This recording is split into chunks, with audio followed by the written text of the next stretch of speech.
নমস্কার, খবর ত্রিপুরায় আপনাদের স্বাগত। আপনাদের সঙ্গে আমি সঞ্চিতা। প্রথমে দেখে নিচ্ছি খবর শিরোনাম।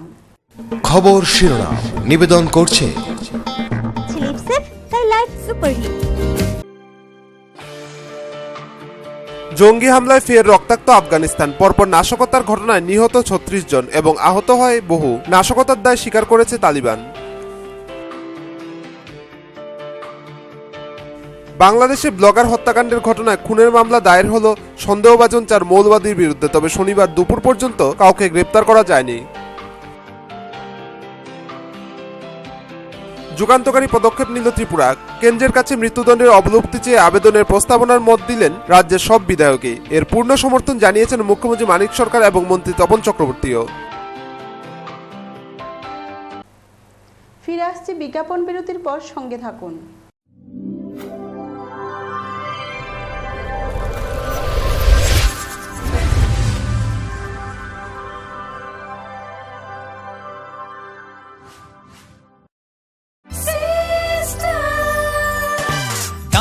সবজি মশলার কেরামতি গুণমানে প্রতিঘর সিস্টেম স্পাইসি। কষা কিংবা ঝোল করো আমিষ হোক নিরামিষ, সিস্টার গুণে সব রান্না স্বাদে হয় সঠিক। হোটেল রেস্তোরাঁ কিংবা করো আয়োজনের খাবার, সুস্বাদু গন্ধে ভরে মন সবাকার। সিস্টার গুঁড়া মশলায় রান্নার বাহার, মন চায় ফিরে ফিরে খেতে পারবা। সিস্টার গুঁড়া মশলা, গুণমানে প্রতি ঘরে ঘরে। ওনার রোজ দিনকার খাবারের রুচি তো দেখুন, প্রচুর মশলাদার ও আমিষ, কিন্তু উনি জানেন না এই খাবারে ওনার হজম শক্তি আর লিভারের উপর খারাপ প্রভাব পড়তে পারে। অ্যাসিডিটি, বদহজম আর কোষ্ঠকাঠিন্য দেখা দিতে পারে। মার দেওয়া সুরক্ষা কবচ আছে লিপসেভ। খেয়ে নে, ভয় নেই, লিপসেভ আছে। আমি থাকি বা না থাকি, লিপসেভ তোমার চিরসঙ্গী। লিভার ফিট তো লাইফ সুপার হিট। আবারও অনেক কেনাকাটা, অনেক উপহারের ছড়াছড়ি। ফিরে এলো স্বর্ণকমল জুয়েলার্সের স্বর্ণবর্ষা 2015। আগামী 27শে জুলাই থেকে 15 আগস্ট পর্যন্ত থাকছে প্রত্যেক কেনাকাটায় নিশ্চিত উপহার।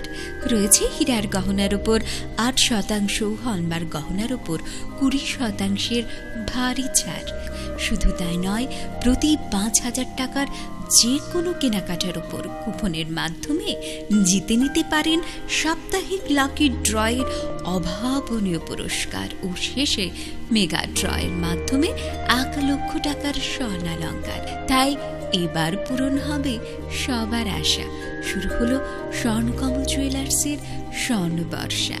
স্বর্ণকমল জুয়েলার্স, আপনার যে আপন।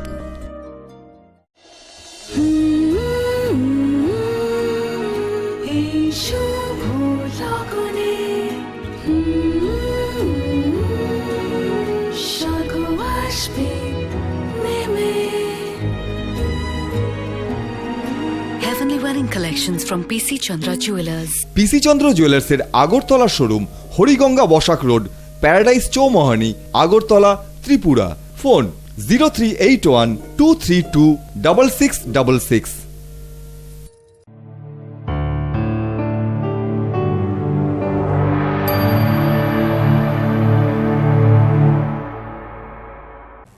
বিরতির পর স্বাগত। এখন খবর বিস্তারিত। জঙ্গি হামলায় ফের রক্তাক্ত আফগানিস্তান। পরপর নাশকতার ঘটনায় নিহত হয় ৩৬ জন এবং আহত হয় বহু। নাশকতার দায় স্বীকার করেছে তালিবান। জঙ্গি হামলায় ফের রক্তাক্ত আফগানিস্তান। পরপর নাশকতার ঘটনায় নিহত কমপক্ষে ৩৬ জন, আহত বহু। শুক্রবার কয়েক ঘন্টার মধ্যে আত্মঘাতী জঙ্গি হামলা হয় কাবুলের পুলিশ একাডেমিতে। বিস্ফোরণে ছিন্নভিন্ন হয়ে যায় কমপক্ষে ২০ জনের শরীর, আহত অনেকে। নাশকতায় ন্যাটোর সঙ্গে যুক্ত এক ব্যক্তির মৃত্যু হয়েছে বলে খবর। তবে ওই ব্যক্তি মার্কিন নাগরিক কিনা তা নিয়ে মুখে কুলুপ আফগান প্রশাসনের। ঘটনার জেরে তালিবানের সঙ্গে আফগান সরকারের শান্তি বৈঠকের প্রক্রিয়া মার খেতে পারে বলে মত পর্যবেক্ষক মহলের একাংশের। তালিবান নেতা মোল্লা উমরের মৃত্যুর পর রাজধানী কাবুলে সবচেয়ে বড় ধরনের হামলার ঘটনা ঘটল। প্রথম হামলার ঘটনার দায় অস্বীকার করেছে তালিবান। কোনো হামলায় নিরীহ মানুষের মৃত্যু ঘটলে সাধারণত এভাবেই নিজেদের আড়াল করার চেষ্টা করে তালিবান। তবে তারা দ্বিতীয় হামলার দায় স্বীকার করেছে। ব্যুরো রিপোর্ট, খবর ত্রিপুরা। বাংলাদেশে ব্লগার হত্যাকাণ্ডের ঘটনায় খুনের মামলা দায়ের হলো সন্দেহভাজন 4 মৌলবাদীর বিরুদ্ধে। তবে শনিবার দুপুর পর্যন্ত কাউকে গ্রেপ্তার করা যায়নি। বাংলাদেশে ব্লগার হত্যাকাণ্ডের ঘটনায় খুনের মামলা দায়ের হলো সন্দেহভাজন 4 মৌলবাদীর বিরুদ্ধে।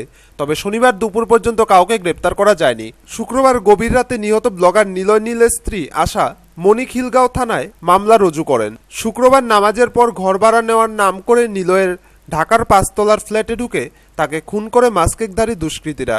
ইতিমধ্যে নিলয়কে আল্লাহর শত্রু তকমা দিয়ে হত্যার দায় স্বীকার করেছে ভারতীয় উপমহাদেশে আল কায়েদার বাংলাদেশ শাখা আনসারুল ইসলাম। গুরুত্বের সাথে আমরা এই তদন্ত কার্যক্রম শুরু করেছি। ফেসবুকে স্ট্যাটাস দিয়েছিলেন যে উনি থানায় সাহায্যের জন্য গিয়েছেন, কিন্তু সেখানে উনি কোনো নির্দিষ্ট থানার কথা উল্লেখ করেননি। অবগত আছি এ বিষয় নিয়ে আমরা কাজ করছি। এখানে যদি কোনো পুলিশ কর্মকর্তার শৈথিল্য থাকে, কোনো গাফিলতি থাকে, আইন অনুযায়ী, প্রচলিত আইন অনুযায়ী এবং বিভাগীয় যে আইন অনুযায়ী তার বিরুদ্ধে আমরা ব্যবস্থা নিই। লেখালেখির পাশাপাশি মৌলবাদের বিরুদ্ধে ঘোষিত কট্টর অবস্থান নেওয়ায় সম্প্রতি বেশ কয়েকবার খুনের হুমকি পেয়েছিলেন নিলয়। শুক্রবার তাকে একেবারে প্ল্যানমাফিক খুন করা হয়েছে বলে জানিয়েছে পুলিশ। এই নিয়ে গত 6 মাসে 4 জন ব্লগার নৃশংসভাবে খুন হওয়ায় ব্যাপক প্রতিক্রিয়া হচ্ছে আন্তর্জাতিক মহলে। নিলয়ের মৃত্যুতে গভীর শোক প্রকাশ করে মার্কিন বিদেশ দপ্তরের এক বিবৃতিতে নিলয়ের হত্যাকে কাপুরুষিত আখ্যা দেওয়া হয়েছে। বলা হয়েছে, বাংলাদেশের লেখক ও ব্লগার নীলাদ্রি চট্টোপাধ্যায়কে কাপুরুষের মতো হত্যার নিন্দা করেছে আমেরিকা। তার পরিবারকে আমাদের শোক সমবেদনা জানাই।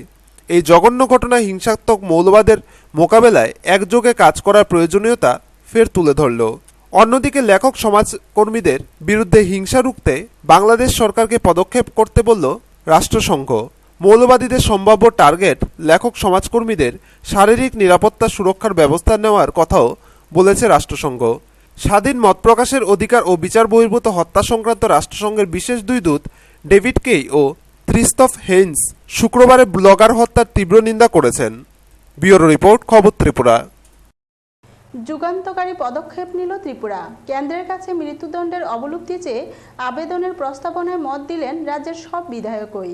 এর পূর্ণ সমর্থন জানিয়েছেন মুখ্যমন্ত্রী মানিক সরকার এবং মন্ত্রী তপন চক্রবর্তীও। যুগান্তকারী পদক্ষেপ নিল ত্রিপুরা। কেন্দ্রের কাছে মৃত্যুদণ্ডের অবলুপ্তি চেয়ে আবেদনের প্রস্তাবনায় মত দিলেন রাজ্যের সব বিধায়কই। ত্রিপুরা বিধানসভায় সর্বসম্মতিক্রমে শনিবার আওয়াজ উঠল মৃত্যুদণ্ড বিলোপের পক্ষে। বিরলতম জঘন্য অপরাধের ক্ষেত্রে মৃত্যুদণ্ডের পরিবর্তে যাবজ্জীবন কারাদণ্ডের প্রস্তাব দেয়া হলো ত্রিপুরার পক্ষ থেকে। শুক্রবার এই মর্মে ত্রিপুরার বিধানসভায় একটি রেজলিউশনও গৃহীত হয়েছে। ভারতীয় দণ্ডবিধি 302 নম্বর ধারা অনুযায়ী আদালত মৃত্যুদণ্ডের আদেশ দেয়। এই বিধানসভা কেন্দ্র সরকারের প্রয়োজনীয় সংশোধনী এনে মৃত্যুদণ্ডের পরিবর্তে যাবজ্জীবন কারাদণ্ডের সাজা নিয়ে আসার অনুরোধ জানাচ্ছে। শুক্রবার একথা জানিয়েছেন ত্রিপুরার বিরোধী কংগ্রেস বিধায়ক জিতেন্দ্র সরকার। তিনি আরও বলেছেন, বিরলের মধ্যে বিরলতম ঘটনার ক্ষেত্রে মৃত্যুদণ্ড দেয়া হলেও আমরা মানবতার খাতিরেই এই আইনের পরিবর্তন চাই। এই পৃথিবীতে প্রত্যেকের বাঁচার অধিকার আছে। ক্যাপিটাল পানিশমেন্টের ফলে জঘন্যতম অপরাধের প্রবণতা কমেছে এবং কোনো প্রমাণ এখনো পর্যন্ত পাওয়া যায়নি। এর পরিবর্তে আমৃত্যু কারাদণ্ডের সাজা ব্যবস্থা করতে ভারতীয় দণ্ডবিধির সংশ্লিষ্ট ধারাটির প্রয়োজনীয় সংশোধনের জন্য এই বিধানসভা ভারত সরকারের নিকট অনুরোধ জানাচ্ছে। স্যার, আমার ধারণা হচ্ছে যে এই ধারাটি মূলে বিচারকরা তারা সিদ্ধান্ত নিশ্চয়ই নেন তার যৌক্তিকতা নিয়ে। যখনই দেখেন যে এটা বিরল থেকে বিরলতম ঘটনা, তখন দেখা যায় যে ওরা এই মৃত্যুদণ্ডাদেশ তারা দিয়ে। বিধানসভার সদস্যদের এই সংকল্পে পূর্ণ সমর্থন জানিয়েছেন ত্রিপুরা মুখ্যমন্ত্রী মানিক সরকার। তার মতে, মৃত্যুদণ্ডের মধ্যে প্রতিহিংসার প্রবণতা লুকিয়ে থাকে। ক্যাপিটাল পানিশমেন্ট একজনের বেঁচে থাকার অধিকারকে কেড়ে নেয়। এটা আসলে খুনের ঘটনার সাথে যুক্ত বলে তিনি অভিযুক্ত। এই ধারায় তাকে ইমপ্লিকেট করা হয় এবং তার ভিত্তিতে বিচার চলে। আলটিমেটলি চূড়ান্ত পর্যায়ে গিয়ে কোনো কোনো ক্ষেত্রে যিনি অভিযুক্ত হলেন তাকে চূড়ান্ত দণ্ড হিসাবে মৃত্যুদণ্ড দেওয়া। আমরা যেটা মনে করি যে একটা খুব ঘৃণ্য অপরাধ, জীবন সংঘাত করার যে অপরাধ, তার শাস্তি দিতে গিয়ে আরেকজন মুখ্যমন্ত্রীর বক্তব্যের সঙ্গে একমত প্রকাশ করেছেন ত্রিপুরার আইনমন্ত্রী তপন চক্রবর্তীও। এই মুহূর্তে পৃথিবীর মাত্র 58টি দেশে মৃত্যুদণ্ডের প্রচলন আছে।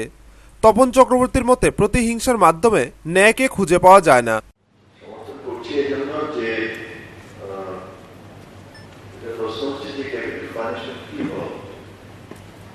এটা নিয়ে সারা পৃথিবীতে এখন আলোচনা হচ্ছে, বিতর্ক হচ্ছে, দুরকম মত আছে। তাদের যে কারণে ক্যাপিটাল পানিশমেন্ট দেওয়া হচ্ছে, অন্য কোনো সিভিয়ার নেচারের ক্রাইম যদি করে তাহলে এই ক্যাপিটাল পানিশমেন্ট দেওয়ার প্রভিশন। এখন দেখা যাচ্ছে যে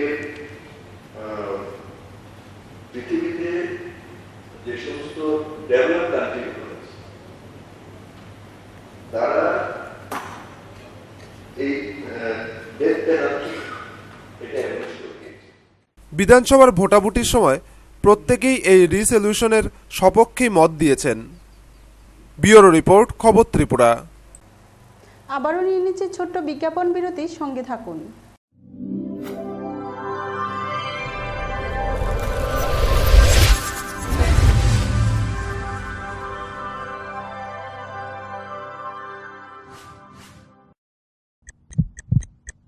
হার্ট ও সেরিব্রাল অ্যাটাকে দেরিতে চিকিৎসা প্রাণঘাতী।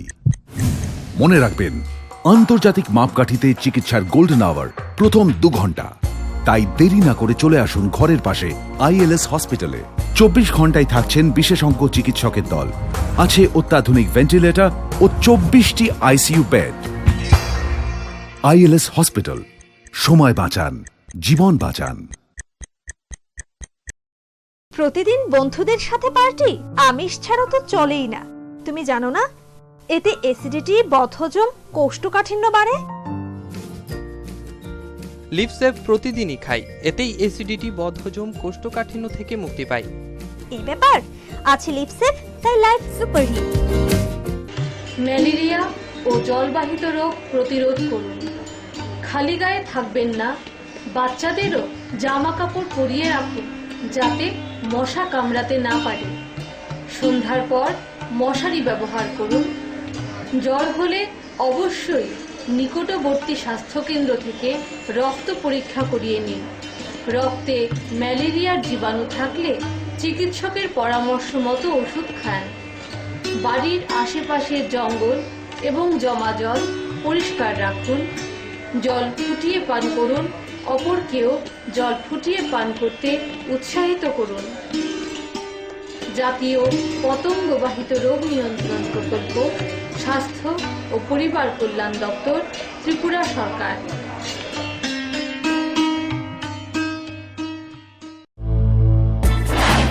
হ্যাঁ, বুঝছি বুঝছি। ও বুঝছি তো, বুঝছি বুঝছি বুঝছি বুঝছি বুঝছি বুঝছি বুঝছি বুঝছি। আরে ভাই বুঝছি তো, প্রিমিয়ার যে ভালো সিমেন্ট 10 বছরেও বুঝবো না। আপনার আস্থার প্রতি আমাদের সম্মান। প্রিমিয়ার সিমেন্ট, সাফল্যের 10 বছর।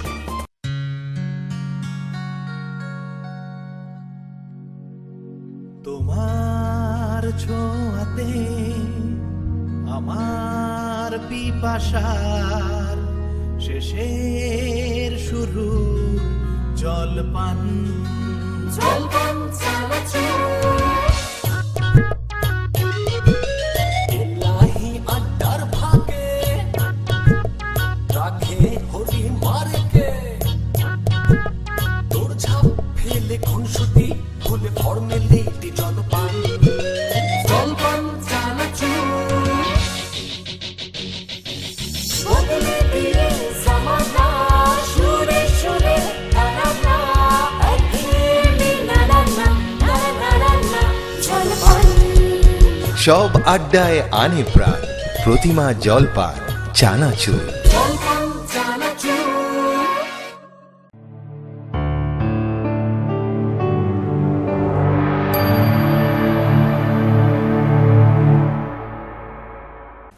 বিজ্ঞাপন বিরতির পর আবারও স্বাগত। শনিবার থেকে শুরু হলো ত্রিপুরার উপজাতি সনাতন অংশের মানুষের ঐতিহ্যবাহী কের পূজা। অন্যান্য বছরের ন্যায় রাজধানী উজ্জয়ন্ত প্রাসাদের রাজপরিবারের অংশে অনুষ্ঠিত হচ্ছে এই পূজা। শনিবার থেকে শুরু হলো ত্রিপুরার উপজাতি সনাতন অংশের মানুষের ঐতিহ্যবাহী কের পূজা। রাজন্য আমল থেকে চলে আসা প্রথা অনুসারে এবছর রাজধানীর উজ্জয়ন্ত প্রাসাদের রাজপরিবারের অংশে অনুষ্ঠিত হচ্ছে এই পূজা। এদিন দুপুরে পরপর দুটি পটকা ফাটানোর পর ত্রিপুরা পুলিশ বাহিনীর একটি দল রাজপরিবারের উপজাতি পুরোহিত রাজচন্তাই এবং বাঙালি পুরোহিতদের রাজপ্রাসাদ থেকে নিয়ে আসেন কের পূজার স্থলে। এই পূজা এদিন শুরু হলেও চলবে আগামী রবিবার পর্যন্ত। কেয়ার পূজার স্থলে জন্ম মৃত্যু নিষেধ, একবার প্রবেশ করলে পূজা শেষ হলেই ছাড়তে হয় পূজার স্থান, তাই যে কেউ কেয়ার পূজা স্থানে প্রবেশ করতে পারেন না। মূলত রাজপরিবারের পাশাপাশি রাজ্যের সকল অংশের মানুষের মঙ্গলের জন্য রাজবাড়িতে কেয়ার পূজার প্রচলন শুরু হয়। এই পূজা আদিবাসী ও হিন্দুদের বৈদিক রীতিতে পূজা হয়ে থাকে। বিভিন্ন পশু বলিও হয়। হিন্দুদের সকল দেবদেবীর পূজা হলেও কেয়ার পূজায় মূলত পূজা দেওয়া হয় শিব ঠাকুরের বলে জানান রাজপরিবারের সদস্য কৃষ্ণ কিশোর দেববর্মন। মেইনলি পূজাটা আগে তো ত্রিপুরার সমস্ত জায়গাতেই সমস্ত ত্রিপুরাকে নিয়েই করা হইতো, প্রজাদের মঙ্গলের জন্য। যারা যারা ত্রিপুরা থাকে, যারা রোগ শোক যাতে না হয়, তারা যাতে সুস্থ থাকে, তার জন্য করা হইতো। পূজার নিয়ম তো অ্যাকচুয়ালি এটা কিছু আপনার আদিবাসীদের এবং হিন্দুদের বৈদিক সংমিশ্রণের পূজাটা। তার মধ্যে সমস্ত দেবদেবীরা আছেন, 14টা দেবতা যারা যারা মেইনলি এখানে শিবের পূজাটা হয়, বলি হয় এতে। উজ্জয়ন্ত প্রাসাদের পাশাপাশি পুরাতন আগরতলার 14 দেবতার মন্দিরেও প্রতি বছর কেয়ার পূজা হয়ে থাকে। ব্যুরো রিপোর্ট, খবর ত্রিপুরা। বার্ষিক সাধারণ সভার মধ্য দিয়ে তেলিয়ামুড়া পুর পরিষদের 2014-15 অর্থবর্ষের হিসাব পেশ করা হয়। সবাই উপস্থিত ছিলেন অধ্যক্ষ পবিত্র কর সহ অন্যান্যরা। তেলিয়ামুড়া পুর পরিষদের 2014-15 অর্থবর্ষের হিসাব পেশ করা হয় বার্ষিক সাধারণ সভার মধ্য দিয়ে। 2014-15 সালে পুর পরিষদ কী কী কাজ করেছে এবং আগামী অর্থবর্ষে কী কী কাজ করবে, এরই পরিপ্রেক্ষিতে প্রগতির পথে নামক একটি বই উদ্বোধন করেন। অনুষ্ঠানে প্রধান অতিথি অধ্যক্ষ পবিত্র কর। এছাড়াও এই বার্ষিক সাধারণ সভায় উপস্থিত ছিলেন বিধায়িকা গৌরী দাস, পুর পরিষদের চেয়ারম্যান সুখেন্দু বিকাশ দাস সহ অন্যান্যরা। প্রধান অতিথি ওনার বক্তব্যে বলেন, পুর পরিষদ এলাকায় বসবাসকারী এমন অনেকের মধ্যে আমরা সুযোগ সুবিধা পৌঁছে দিতে পারিনি। কর যেভাবে আদায় করার কথা সেভাবে করতে পারছে না, কারণ আমাদের সরকার সাধারণ মানুষের মধ্যে চাপ দিতে চায় না। তিনি আরও বলেন, আমাদের প্রধান লক্ষ্য ছিল দারিদ্রতা দূর করা, নিরক্ষরতা দূর করা। এই কাজটা কিন্তু আমরা বলবো দেশের সরকার যারাই দিল্লিতে ক্ষমতা থাকুক না কেন,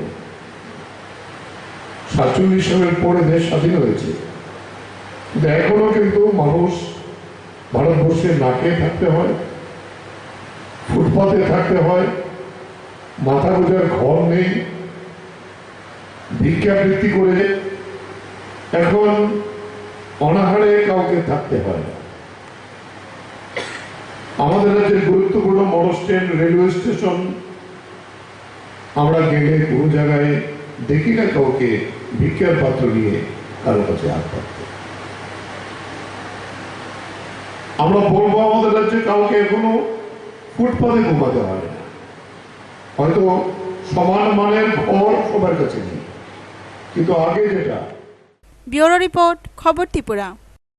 ত্রিপুরা রাজ্যে যে সকল স্কুলে চাকমা ভাষায় শিক্ষা চালু রয়েছে সেই সকল স্কুলে চাকমা বিষয় শিক্ষক নিয়োগ সহ 3 দফা দাবিতে ত্রিপুরা চাকমা স্টুডেন্ট অ্যাসোসিয়েশনের সদস্যরা রাজধানীতে এক র্যালি সংগঠিত করে। ত্রিপুরা রাজ্যের যে সকল স্কুলে চাকমা ভাষার শিক্ষা চালু রয়েছে সেই সকল স্কুলে চাকমা বিষয় শিক্ষক নিয়োগ, চাকমা সহ অন্যান্য পিছিয়ে পড়া জনজাতি অংশের মানুষের জন্য পার্লামেন্টে যে সিদ্ধান্ত নিয়েছে সেই সিদ্ধান্ত মতো ত্রিপুরা রাজ্য সরকার যেন চাকমা জনগোষ্ঠীর মানুষের জন্য বিশেষ আর্থিক প্যাকেজ চালু করা এবং ত্রিপুরা সরকার চাকমা অংশের মানুষের জন্য ত্রিপুরা সদক নামে মাসিক পত্রিকা প্রকাশ করেছে তা বর্তমানে বাংলা হরফে প্রকাশ করা হচ্ছে।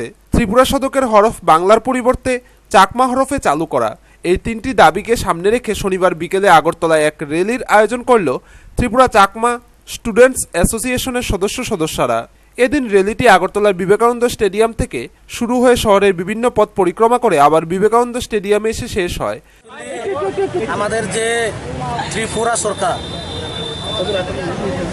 প্রাথমিক স্তরে চাকমা লিপিতে চাকমা ভাষা চালু করেছে, এটা ঠিক আছে।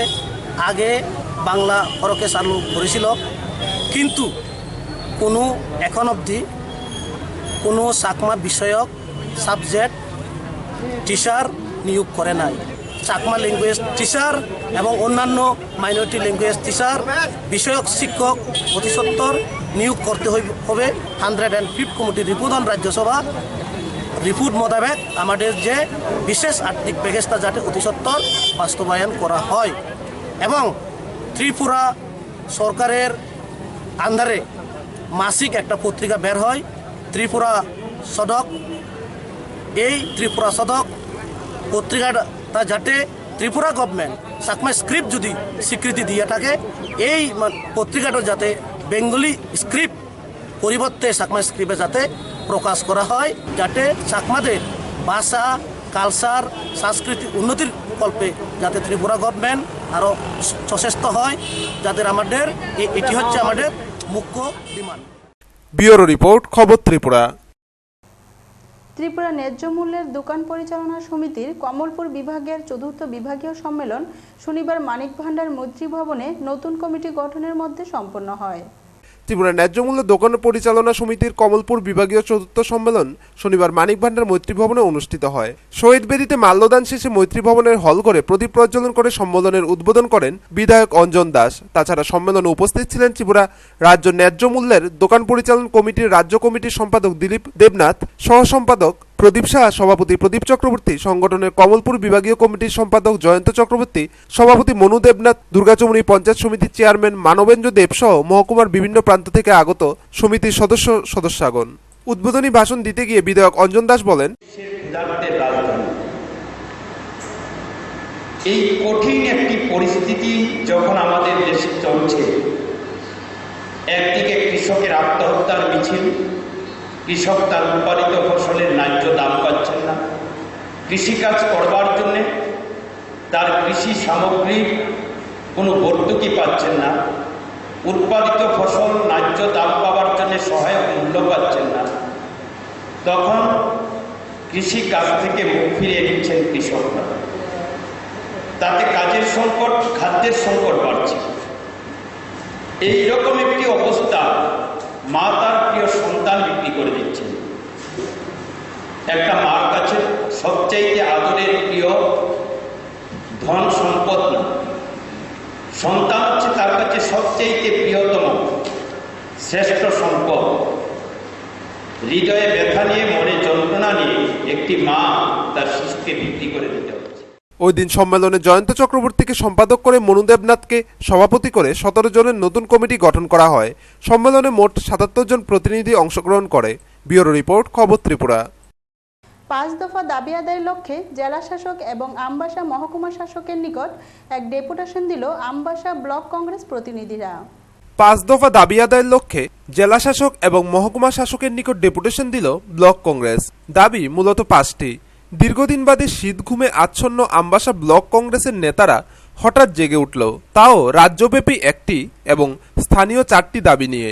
মোট 5 দফা দাবি আদায়ে মহকুমা শাসক অজিত কুমার এবং জেলা শাসক ডক্টর সন্দীপ আর রাঠোরের নিকট ডেপুটেশন স্মারকপত্র প্রদান করেন আমবাসা ব্লক কংগ্রেস প্রতিনিধিরা। মহকুমা শাসকের নিকট এবং জেলা শাসকের নিকট যাওয়া প্রতিনিধিরা হলেন উত্তম গোস্বামী, মানিক দেব, বাবুল সাহা, পার্থ চৌধুরী এবং সুকুমার দেবনাথ।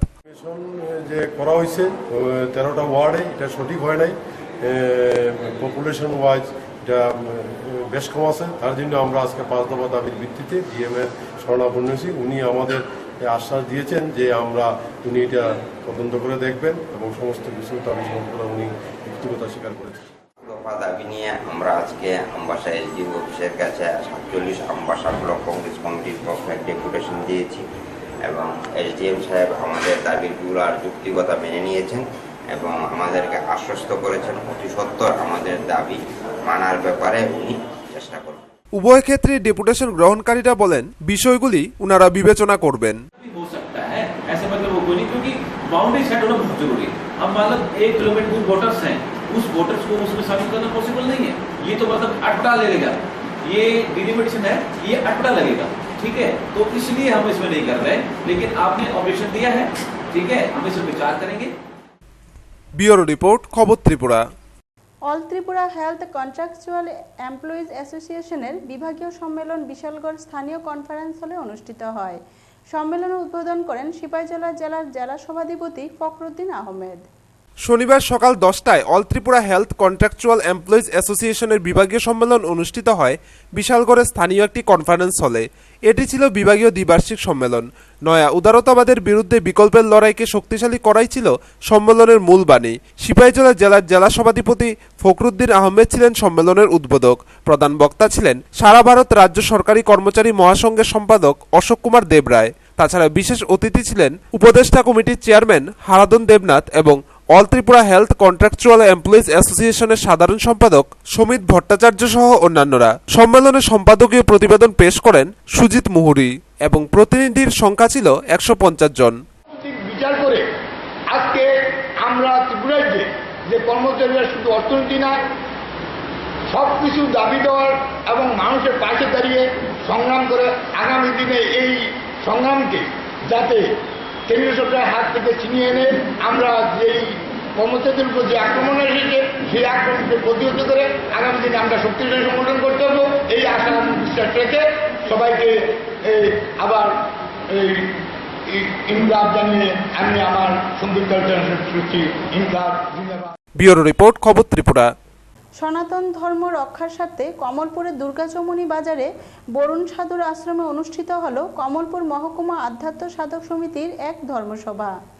ধর্মের মধ্যে কুসংস্কার বুজরুকি প্রতিহত করা সহ সনাতন ধর্মকে রক্ষা করার স্বার্থে শনিবার কমলপুর মহকুমা বরুণ সাধুর আশ্রমে অনুষ্ঠিত হল এক বিশেষ ধর্মসভা। কমলপুর মহকুমা আধ্যাত্ম সাধক সমিতি আয়োজিত ধর্মসভায় উপস্থিত ছিলেন পশ্চিমবঙ্গ থেকে আগত সাধু দয়াল ঠাকুর, কানুতাতি, কৃষ্ণমোহন সাধু, এলাকার সমাজসেবী প্রণজিৎ নমশূদ্র সহ মহকুমার বিভিন্ন প্রান্ত থেকে শতাধিক সাধু সন্ত।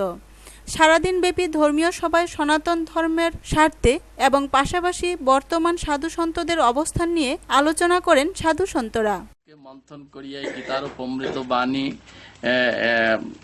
তৈরি করেছিলেন ভগবান শ্রীকৃষ্ণ। অর্জুনকে সেটা বলেছিলেন। আমরা যারা এই সনাতন ধর্মের অবলম্বনী এই আধ্যাত্ম কমিটির সবাইকে আমি আমার তরফ থেকে অনুরোধ করব যে আমাদের সনাতন আজ বিপন্ন, ভারতবর্ষের বিভিন্ন প্রান্তে আজ বিপন্ন। তাই সেই সনাতনকে পুনরুজ্জীবিত করার জন্য সাধুগুরু বৈষ্ণব যারা আছেন সকলেরই একান্ত সহযোগিতা ও সহানুভূতি আমরা প্রার্থেয় মনে করি। আমিও বিভিন্ন জায়গায় ভারতবর্ষের ঘুরে বেড়াই এবং ভারতের বাইরে জাপান, ফ্রান্স, ইটালি, রোম বিভিন্ন দেশে আমি গিয়ে থাকি আমার ভারতীয় সনাতনী সংস্কৃতি ও সঙ্গীত নিয়ে। সেখানেও আমাদের ভারতীয় সনাতন সংস্কৃতি খুবই সমাদৃত এবং খুব সম্মানীয় স্থানে আছে। তাই আমাদের কিছু কুসংস্কারের বশে অসুর বৃত্তি, পশুর স্বভাব এবং দৈত্য দানবীয় কালচার আমাদের মানুষের মধ্যে ঢুকে গেছে। তাই আমাদের সনাতন আজ যেন গ্লানিতে ভরে গেছে। এদিন সারাদিন ব্যাপী ধর্মীয় সভার পাশাপাশি নিজেদের ধর্মীয় সংস্কৃতি রক্ষার্থে নাচ গান পরিবেশন করা হয়। লক্ষণীয় বিষয়, উপজাতি সম্প্রদায়ভুক্ত মানুষের প্রাচীন লুপ্তপ্রায় দান্দুল বাজিয়ে শোনান এলাকার প্রবীণ উপজাতি বৃদ্ধ বদরথু ফালাম।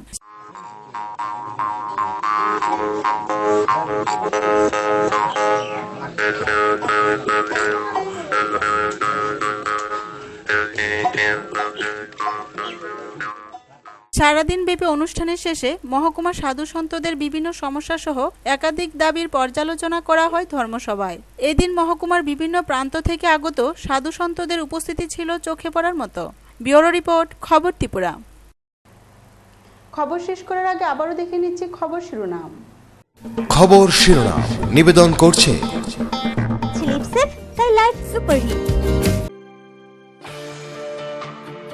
জঙ্গি হামলায় ফের রক্তাক্ত আফগানিস্তান। পরপর নাশকতার ঘটনায় নিহত 36 জন এবং আহত হয় বহু। নাশকতার দায় স্বীকার করেছে তালিবান। বাংলাদেশে ব্লগার হত্যাকাণ্ডের ঘটনায় খুনের মামলা দায়ের হলো সন্দেহভাজন 4 মৌলবাদীর বিরুদ্ধে, তবে শনিবার দুপুর পর্যন্ত কাউকে গ্রেপ্তার করা যায়নি। যুগান্তকারী পদক্ষেপ নিল ত্রিপুরা। কেন্দ্রের কাছে মৃত্যুদণ্ডের অবলুপ্তি চেয়ে আবেদনের প্রস্তাবনার মত দিলেন রাজ্যের সব বিধায়কই। এর পূর্ণ সমর্থন জানিয়েছেন মুখ্যমন্ত্রী মানিক সরকার এবং মন্ত্রী তপন চক্রবর্তীও। এখনকার মতো খবর এ পর্যন্তই। সঙ্গে থাকুন, দেখতে থাকুন খবর ত্রিপুরা। নমস্কার।